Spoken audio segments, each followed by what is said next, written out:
Assalamualaikum warahmatullahi wabarakatuh. Jumpa kembali dalam channel kajian Ramadan Al-Adhkar.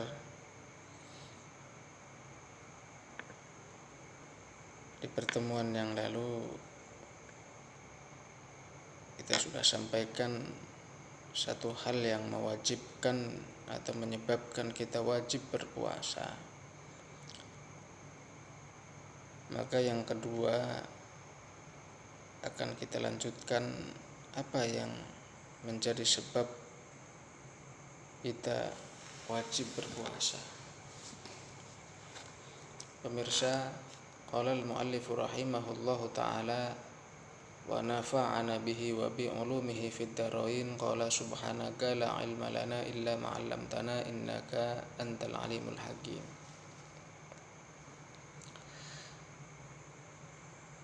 Wasaniha, dan sebab keduanya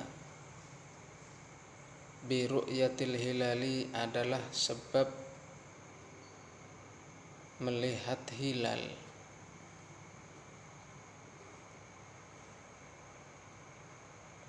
Fi haqqi man ra'ahu wa in kana fasiqan.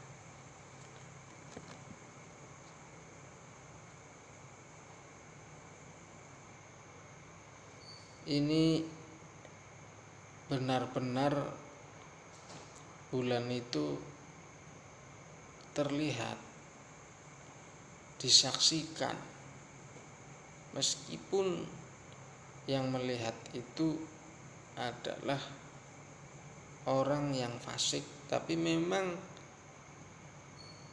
sudah muncul itu bulan.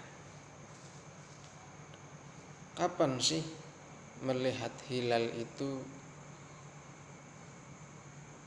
Ru'yatul hilal itu wala budda min ru'yatil lailan wala atharun li ru'yatihi naharon. Orang itu bisa melihat bulan sudah masuk tanggal 1 atau belum, untuk menetapkan sudah tanggal 1 Ramadan atau belum adalah bisa dilakukan di waktu malam. Wala budda, tidak boleh tidak. Sebab kalau dilihatnya siang hari jam 12 siang habis zuhur misalkan, atau setelah makan bakso, setelah makan kerombyang, dilihat keluar dari rumah nggak kelihatan. Sebab kalau siang wala asaron, tidak ada tuh bulan. Jadi malam inilah yang menjadi sebab kenapa sih sidang isbat Kementerian Agama dilakukannya selalu diputuskan habis maghrib, atau bahkan kadang lebih dari habis maghrib, malah sampai isya, malah sampai habis isya.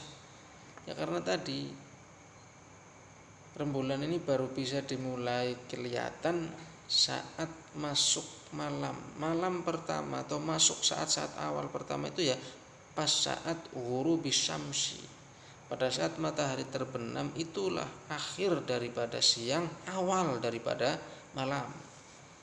Nah, disitulah masuk tanggal atau penanggalan hijriyah. Nah, itu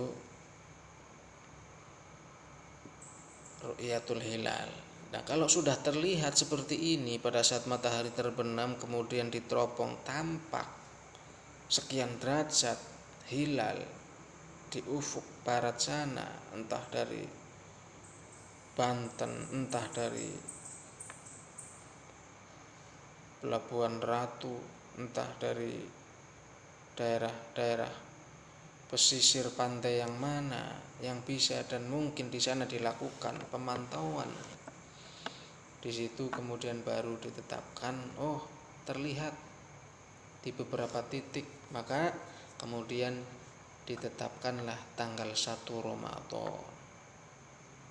Ini juga berlaku untuk penetapan tanggal 1 Syawal.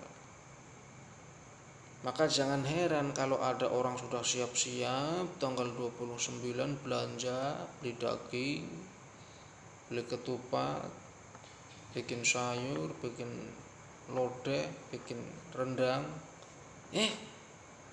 Ternyata nggak diumumkan, nggak terlihat hilal. Oleh karenanya keputusan Menteri Agama adalah istiqmal. Nah itu akhirnya apa? Rendangnya dienget, kupatnya dimakan buat sahur. Ya nggak apa-apa kan, yang penting kemakan. Jadi nggak usah protes. Memang seperti itu mekanismenya, metodenya. Ada ru'yah, ada hisab. Pemirsa yang dirahmati Allah Subhanahu wa taala, ini bukan tanpa alasan, bukan tanpa dalil. Sebab kata baginda Rasul, beliau mengatakan sebagaimana di kitab ini disebutkan liqaulihi sallallahu alaihi wasallam, ini karena ada sabda baginda Rasul yang mengatakan sumu, berpuasalah kamu, li ru'yatihi, karena kamu melihat bulan, melihat tanggal, melihat hilal. Wa aftiru, dan berbukalah kamu, lebaranlah kamu, syawalanlah kamu, idul fitrinanlah kamu. Li ru'yatihi, karena kamu sudah menyaksikan, sudah melihat, sudah adanya bulan, sudah muncul bulannya. Jadi ini berlaku juga penetapan tanggal 1 Syawal. Jadi tidak beda menetapkan tanggal 1 Syawal, menetapkan tanggal 1 Ramadan. Metodenya, kalau dengan metode ru'yah, maka harus memastikan posisi hilal ada di mana, berapa derajat statusnya, dan ini bisa dilakukan pada saat matahari terbenam. Jadi sidang isbat biasanya ba'da asar sampai maghrib, bahkan sampai isya, bahkan sampai ba'da isya, karena menunggu laporan-laporan yang diakumulasikan kemudian disimpulkan, agar supaya yang memutuskan itu tidak menanggung kesalahan. Jangan sampai puasa di hari Syak, jangan juga sampai berbuka padahal masih waktunya berpuasa. Inilah penyebab kedua wajibnya berpuasa bulan Ramadan, karena melihat hilal. Jadi walaupun tanggal bulan Sya'bannya masih 29, tapi kalau kemudian diteropong hilalnya tampak, maka tidak perlu menyempurnakan 30 dalam bulan Sya'ban tersebut, tapi langsung besoknya masuk tanggal 1 Ramadan. Demikian yang benar dari Allah. Tentunya yang kurang dan keliru dari saya yang dhaif, hadanallah wa iyyakum ajma'in wa la faminkum. Assalamualaikum warahmatullahi wabarakatuh.